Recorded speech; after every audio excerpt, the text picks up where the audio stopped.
আসসালামু আলাইকুম, ওয়েলকাম করছি রাউন্ডে এবং সেই সাথে অন্যান্য ধর্মের যারা আছেন তাদেরকে মন থেকে অভিনন্দন জানাচ্ছি এবং পুরো ভিডিওটা দেখার অনুরোধ জানাচ্ছি। আপনাকে যদি প্রশ্ন করা হয় যে বর্তমান ক্রিকেটের রাজাকে, আপনাকে এক বাক্যে বলতে হবে টিম ইন্ডিয়া। আপনাকে যদি প্রশ্ন করা হয় যে বর্তমান ক্রিকেটের শাসন করছে কে, আপনাকে বলতে হবে টিম ইন্ডিয়া। কেন এবং কী কারণে? রিসেন্ট দুইটা আইসিসি ইভেন্ট, সেখানে টিম ইন্ডিয়া কিন্তু চ্যাম্পিয়ন। আপনারা যদি টি-20 ওয়ার্ল্ড কাপ দেখেন, সেখানে একক আধিপত্য দেখা ইন্ডিয়া চ্যাম্পিয়ন হয়েছে। আপনারা যদি চ্যাম্পিয়ন্স ট্রফি দেখেন, সেখানেও একক আধিপত্য দেখায় টিম ইন্ডিয়া চ্যাম্পিয়ন হয়েছে। সো এই কথাটা আসলে আমার না, আপনারা ইন্ডিয়া এখন মনে হয় বিশ্বের মধ্যে সবচেয়ে ভয়ঙ্কর ক্রিকেট টিম, এটা আপনাকে মানতে হবে। এবং সেইখানে ইন্ডিয়ার ব্যাটসম্যানরা আমার মনে হয় বিশ্বের সবথেকে দানবীয় ফর্মে আছে তারা। এই কথার প্রসঙ্গে কথা আসতে গিয়ে ক্রিকেট বিশ্লেষকরা যখন ক্রিকেটটাকে নিয়ে বিশ্লেষণ করতেছিল, যখন টিমগুলোকে নিয়ে বিশ্লেষণ করে, তখন অন্যতম পৃথিবীর ইতিহাসে ক্রিকেটের সবথেকে বড় সফল অধিনায়ক, তার নামটা তো জানেন, রিকি পন্টিং।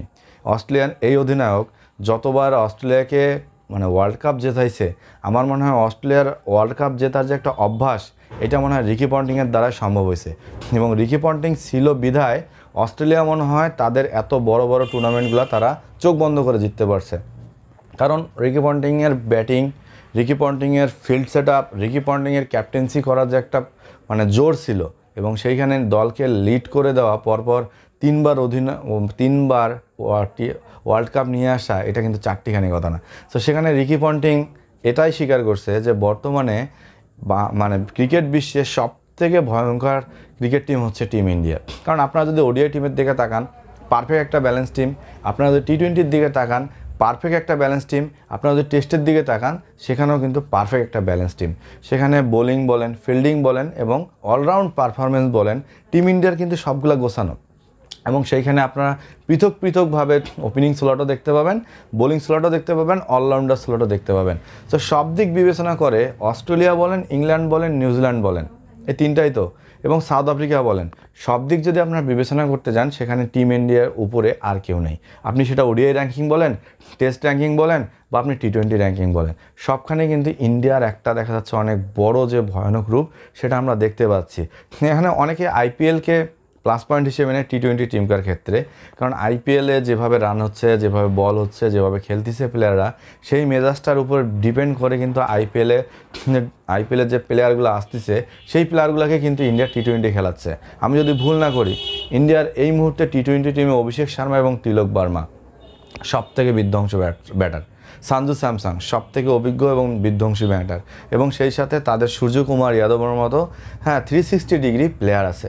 সো এইরকম একটা যদি ভয়ানক ব্যাটিং লাইন আপ টি-20তে এস্টাবলিশ করা যায়, তাহলে সামনে যে 2026 বিশ্বকাপ আসতেছে, টি-20 বিশ্বকাপ, কেন ইন্ডিয়া জিতবে না আমাকে বলেন তো? এবং 2027 সালে যে ওডিআই বিশ্বকাপ আসতেছে, সেই ওডিআই বিশ্বকাপেও ইন্ডিয়া রোহিত এবং কোহলিকে নিয়ে প্ল্যান করতেছে, যেখানে আমরা সবাই ভাবছিলাম যে চ্যাম্পিয়ন্স ট্রফিতে রোহিত এবং কোহলির অধ্যায়টা ইন্ডিয়া শেষ করবে, কিন্তু না। আসলে গৌতম গম্ভীর ঠান্ডা মনের মানুষ এবং ঠান্ডা মাথার একজন খুনি। তিনি ওই দুই প্লেয়ারকে নিয়ে ওডিআই এবং টেস্ট চ্যাম্পিয়নশিপের প্ল্যানিংটা করছে। তো এখন ইন্ডিয়ার মতো ভয়ঙ্কর টিম আপনারা কি আর কোনো টিম আমাকে দেখাইতে পারবেন?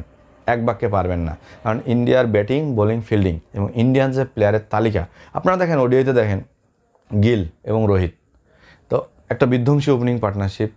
অপরদিকে আপনার যদি টেস্টে দেখেন, জাওসওয়াল, রোহিত আসে কখনো, গিল আসে কখনো, আরও নতুন নতুন ব্যাটাররা অ্যাড হচ্ছে।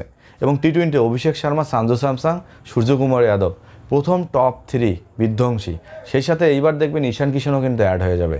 ঈশান কিষান, সিরিয়াস আয়ারের মতো প্লেয়াররা, ইন্ডিয়ান যে স্টাররা উঠে আসছে, স্টারের পর একটা যে পালা বদল, এটা কিন্তু ইন্ডিয়ান ক্রিকেট বোর্ড ধরে রাখছে। এবং ইন্ডিয়ান ক্রিকেট বোর্ডের আজকে সুনজর আছে বিধায় ইন্ডিয়া আজকে ক্রিকেটে এত দূরে আছে, যেটা অন্যান্য ক্রিকেট বোর্ড হয়তো বা করতে পারে নাই। তো সব দিক বিবেচনা করে রিকি পন্টিংয়ের সাথে আমি আসলেই একমত না হয়ে পারি নাই।